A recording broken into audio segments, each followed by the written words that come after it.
February the 28th, 2026, war erupts in Iran. Within 72 hours, the Strait of Hormuz, the narrow artery carrying 20% of the world's daily oil supply, goes dark. Global crude prices spike. Budgets from Berlin to Bangkok start hemorrhaging. Supply chains that took decades to build seize up overnight. And every analyst on every screen is saying the same thing. There is no quick fix. But here's what almost nobody caught. While the rest of the world was scrambling to contain the fallout, one G7 nation wasn't panicking. It was quietly activating a $34 billion structural bypass it had spent years building, turning the worst energy disruption in a generation into something almost no one saw coming: sovereign leverage. That nation is Canada. And what you're about to see is the full picture of how this moment reshapes its position on the global stage. But to understand why this mattered so much, you have to understand just how trapped Canada was before any of this happened. In 2023, according to Canada's energy regulator, 97% of Canadian crude exports went to a single buyer, the United States, 3.8 million barrels per day, out of a total of 3.9 million. The third largest proven oil reserves on the planet, funneled almost entirely through southbound pipelines into one customer's refinery network. In economics, there's a precise term for this arrangement: monopsony. One dominant buyer facing many sellers. And when you're a seller locked into a monopsony with no physical alternative, no port, no westbound pipeline, no tidewater access, you don't negotiate price. You accept whatever's offered. So what did acceptance cost? Look at the Western Canadian Select discount. Canada's heavy crude routinely sold $20 to $30 per barrel below international benchmarks. The oil wasn't inferior. There was simply nowhere else to send it. Every barrel crossing that border carried a built-in penalty, a structural tax imposed by geography and pipeline physics.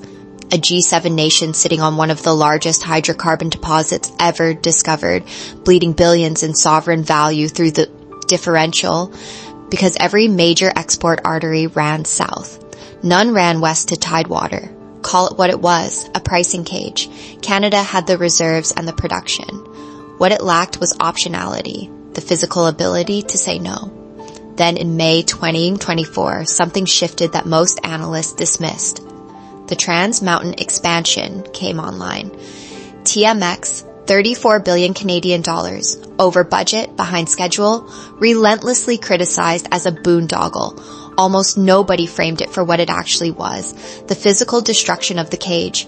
TMX tripled westbound pipeline capacity from roughly 300,000 barrels per day to 890,000. And critically, it terminated at tidewater on the Pacific coast. For the first time at industrial scale, Canadian crude could reach tankers bound for Asia, for global markets, for any buyer willing to pay closer to the international price. The impact was immediate. According to industry data published by APE in January 2026, the WCS discount narrowed by approximately $3 per barrel on average.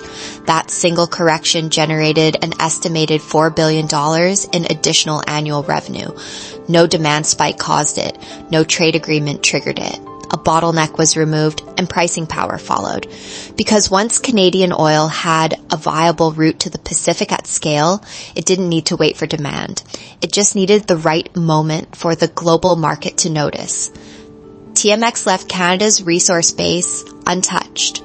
What it restructured was leverage. Physical infrastructure delivered what decades of trade negotiation never could. It handed a captive supplier the ability to walk away from the table. But here's what makes this story far more urgent than an infrastructure win. At the exact moment Canada was quietly unlocking its exit route, Washington was loading a very different kind of weapon. One that would make that exit feel less like a strategic choice and more like the only option left. The weapon? Permanent tariffs. Not the theatrical kind. Not the negotiate for a few months, then quietly roll them back variety that defined the old NAFTA playbook. These are structural, institutional, hard-coded into American trade architecture with no sunset clause, and we can say that with precision now because it's written in black and white. The USTR's 2026 trade policy agenda, published under Ambassador Jameson Greer, states it without ambiguity. Tariffs are no longer a temporary negotiating tactic, but something Canada will have to accept as a permanent feature of doing business with the United States. That is not editorial spin. That is official American policy doctrine, ratified and published for every trading partner on Earth to read. What's important here is understanding what this means at the mechanical level. Section 232 tariffs on steel and aluminum, some reaching as high as 50%, are now applied even to USMCA partners, Canada included, not as targeted punitive measures against specific bad actors, but as blanket national security instruments. That distinction matters enormously. National security designations don't expire with election cycles. They don't soften during diplomatic resets or bilateral summits. They sit in the architecture permanently, regardless of which party holds the White House. And the structure extends deeper still. The 2026 USMCA Joint Review, scheduled for July the 1st, is not a friendly renegotiation. Washington is approaching it as a containment operation. The primary target, what U.S. trade officials label screwdriver operations, arrangements where countries like China or Vietnam route manufactured goods through Canada or Mexico with minimal local processing, just enough to technically qualify for preferential North American treatment. Washington doesn't see this as a minor trade irritant. It classifies it as a fundamental supply chain vulnerability, a backdoor that lets foreign manufacturing bypass American reshoring objectives entirely. The proposed remedy is not to patch a few technical loopholes. It is to treat every existing free trade agreement as a potential breach point that needs to be walled off with permanent tariff bulkheads. If you zoom out, the logic becomes almost mathematical. Washington has concluded that open trade agreements are no longer strategic assets. They are liabilities. Arteries through which competing nations drain the reshoring capital America is trying to lock inside its own borders. And once a government frames free trade itself as a threat vector, the zero tariff era doesn't merely weaken. It becomes functionally obsolete. Canadian leadership has absorbed this reality, not gracefully, but unmistakably. Finance Minister François-Philippe Champagne stated it without diplomatic cushion. Every country around the world now understands there's a price to enter the U.S. market.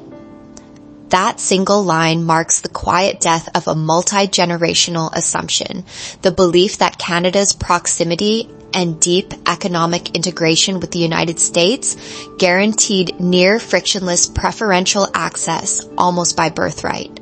It doesn't. Not anymore. And Ottawa knows it. The bigger question now is what follows from that recognition. If permanent tariffs represent the new floor of the Canada-US trade relationship, not the ceiling, the floor, then the old strategy of lobbying for exemptions and proving that Canadian supply chains are somehow different becomes a losing game played entirely on someone else's terms. The survival math forces a fundamentally different conclusion.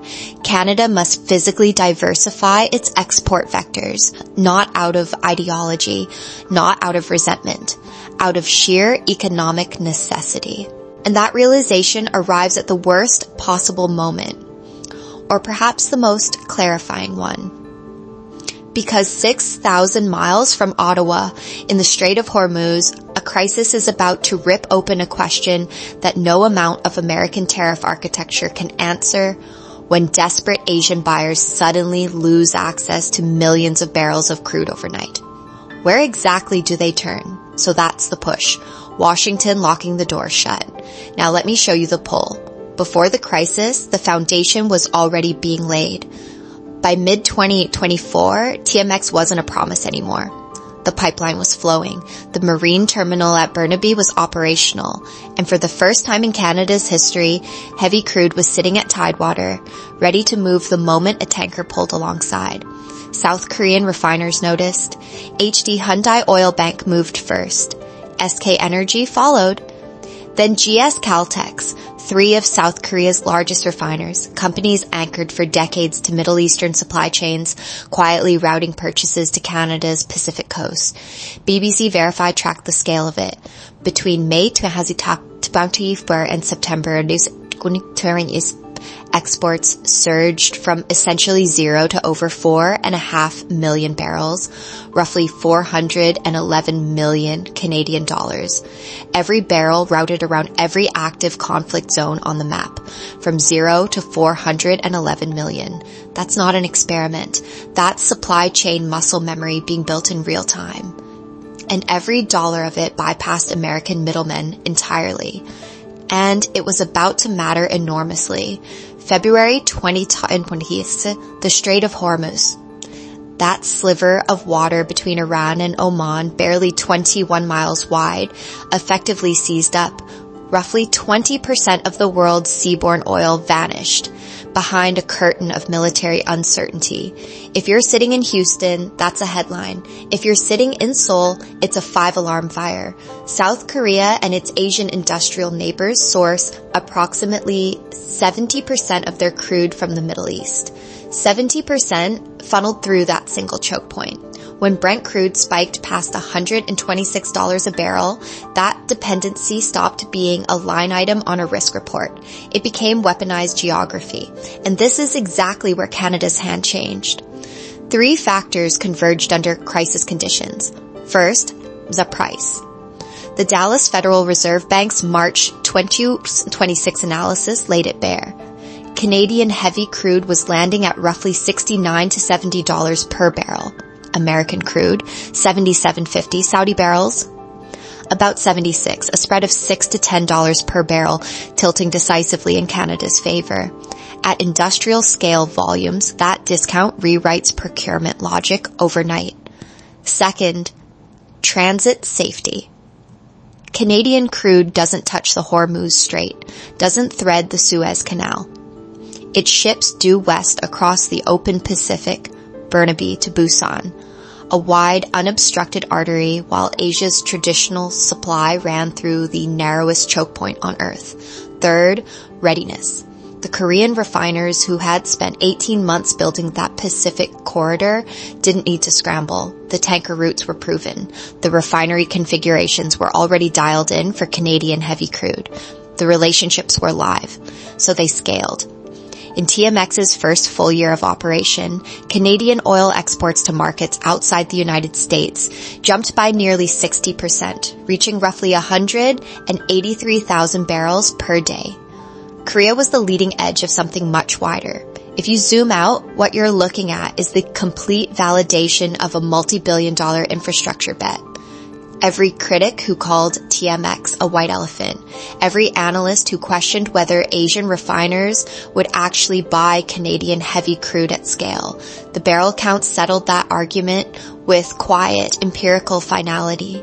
The push from Washington, the pull from Asia, both converged on the same piece of infrastructure at the same moment. And Canadian crude, once a discounted surplus trapped inside a continental monopsony, became a strategic safe haven commodity with its own Pacific pricing power. But I want to be careful here. A pipeline has a physical ceiling. A coastline can only berth so many tankers per month. And the distance between what Asia now wants from Canada and what Canada can actually deliver through a single corridor, that gap deserves a very sober look. The first constraint is physical, and it sits right at the water's edge. The West Ridge Marine Terminal in Burnaby, Canada's only Pacific crude export gateway, can accommodate Aframax-class vessels exclusively. That caps each shipment at roughly 550,000 barrels. For context, the global workhorse for long-haul crude transport is the VLCC, a supertanker carrying nearly 4 times that volume. According to Argus Media and the Asia Pacific Foundation of Canada's January 2026 analysis, TMX had successfully pushed about 2/3 of its export volumes toward Asia-Pacific buyers by late 2025, an impressive pivot. But every single one of those barrels crossed the Pacific in a vessel class that structurally inflates per unit shipping costs compared to competitors loading VLCCs out of the Persian Gulf or West Africa. So the terminal works. It just works at a fraction of the scale efficiency that global crude markets ruthlessly reward. Now layer on the pipeline economics. TMX tolls run upward of 11 Canadian dollars per barrel, according to the CER market snapshot. That's before the crude even touches saltwater. Then add meaningfully longer Pacific transit times compared to Middle Eastern roads serving those same Asian refineries, and the delivered cost gap between Canadian heavy crude and its competitors widens in ways that sheer volume growth cannot compensate for. What's important here is what these stacked costs mean at the buyer's desk. Each friction point, vessel size, toll burden, transit duration doesn't just shave margin. It systematically narrows the universe of refiners willing to absorb the premium. You're not accessing the entire Asian crude market. You're accessing the specific subset whose hardware processes heavy sour grades and whose procurement math still works after every surcharge is loaded in. And that leads directly to the friction variable most analysts underweight, carbon intensity. Canada's oil sands production carries an upstream emissions footprint of roughly 13.5 to 17 megatons of CO2 equivalent per year from expanded output, data from the July 2025 Sustainalytics ESG report. That profile is heading straight into the teeth of rapidly tightening Asian ESG procurement mandates. South Korea, Japan, India, these buyers are simultaneously diversifying crude sources and hardening their emissions accounting frameworks. The very refiners signing long-term contracts today will face mounting institutional pressure to justify every high carbon barrel sitting on their books tomorrow. If you zoom out, a sobering pattern crystallizes. Canada has traded a monopsony, one dominant buyer dictating all terms for a narrower, higher friction pool of specialized Asian customers. That represents real strategic progress, genuinely, but treating TMX as a silver bullet for Canada's economic sovereignty misreads both the physics and the politics. Swapping one concentrated vulnerability for a smaller, costlier one is a transitional upgrade. The road to deep supply chain resilience still stretches far ahead. A single corridor, constrained by vessel class, taxed by steep tolls, and increasingly exposed to global carbon scrutiny, functions as a bridge, one with a very visible load limit. And that distinction matters enormously, because surviving an energy crisis through one pipeline is only step one of a much larger realignment. The shifts that actually build durable sovereign leverage, the kind that compounds over decades, extend well beyond hydrocarbons into sectors and critical supply chains that most people haven't connected to this story yet. So here's the insight that ties this entire story together. Every bottleneck we just walked through, the Aframax limitations, the carbon intensity friction, the cost premiums, they all point to something most analysts have missed entirely. TMX was never designed to be Canada's permanent answer to energy independence. It was the sharp end of the wedge, the tool that forced a structurally complacent nation to do something it had never done before. Execute complex, multi-node global logistics under genuine geopolitical stress, and prove to the world it could deliver. That distinction changes everything about how you read what's happening next. Think of it as a sequence. The first phase was physical. Get the pipeline built, get barrels flowing to tidewater, demonstrate to Asian buyers that Canadian crude actually shows up on schedule, at volume. By November 2025, according to Argus Media, non-US Canadian crude exports had surged to 176,000 barrels per day, roughly 15% of total production now reaching markets beyond America. That's a logistics proof of concept executed under real pressure in real time. The second phase, and this is where the compounding begins, is what that proof of concept unlocked diplomatically. Canada's Indo-Pacific strategy now explicitly leverages this Pacific-facing energy pivot as the entry point for entirely different conversations. Critical minerals partnerships with South Korea, LNG frameworks with Japan, strategic supply agreements with India. None of these doors open if Canada is still a landlocked energy producer, shipping everything south through a single customer's territory. The hydrocarbon corridor built the credibility.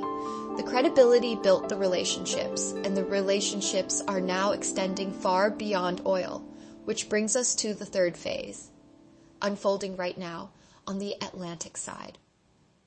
On February 23rd and 24th, 2026, Foreign Affairs Minister Melanie Joly sat down with Germany's Economic Affairs Minister and signed a joint declaration of intent that goes well beyond energy cooperation. The scope is striking. Advanced auto manufacturing, battery and EV supply chains, and critical mineral sourcing, with explicit provisions to anchor mega projects like the Volkswagen PowerCo battery plant in Canada. The strategic logic is precise. By embedding Canadian critical minerals directly into European manufacturing pipelines, both nations construct supply chain architecture that routes around U.S. tariff barriers entirely. Pause. Canada went from being structurally captive to American trade policy to actively designing bilateral industrial frameworks that make American protectionism irrelevant to its growth trajectory. That is sovereign optionality in its purest form. If you zoom out, the pattern becomes unmistakable. What started as a defensive scramble to survive tariff shocks and pipeline politics has evolved into something far more consequential. Canada is assembling the connective tissue of a multi-sector, multi-continent supply chain architecture. Energy was the forcing function. Critical minerals, advanced manufacturing, and green tech alliances are the durable output. The old structural reality, a satellite economy tethered to a single, dominant trading partner, absorbing every shock Washington chose to deliver. That architecture is being quietly, systematically replaced. What's emerging is a distributed network of sovereign trade relationships where Canada controls its own nodes, its own routing, its own leverage. In a world defined by supply chain fragility and geopolitical volatility, that kind of structural resilience compounds. This is the part of the story most coverage misses completely. Headlines track oil prices and tariff escalations. The deeper shift, the one that will define Canada's economic position for the next 30 years, is happening in ministerial conference rooms, in Port Authority planning sessions, in critical mineral MOUs that barely make the evening news. If you're working in manufacturing, energy, or public policy right now, tell me if you're seeing this supply chain pivot show up in your own sector. Drop your observations in the comments. Ground level data runs ahead of the headlines by months, sometimes years. And if this kind of structural analysis helps you connect the dots that actually matter, subscribe. The realignment we've been tracking is still in its early chapters, and the next moves are going to separate those who saw it coming from those who didn't.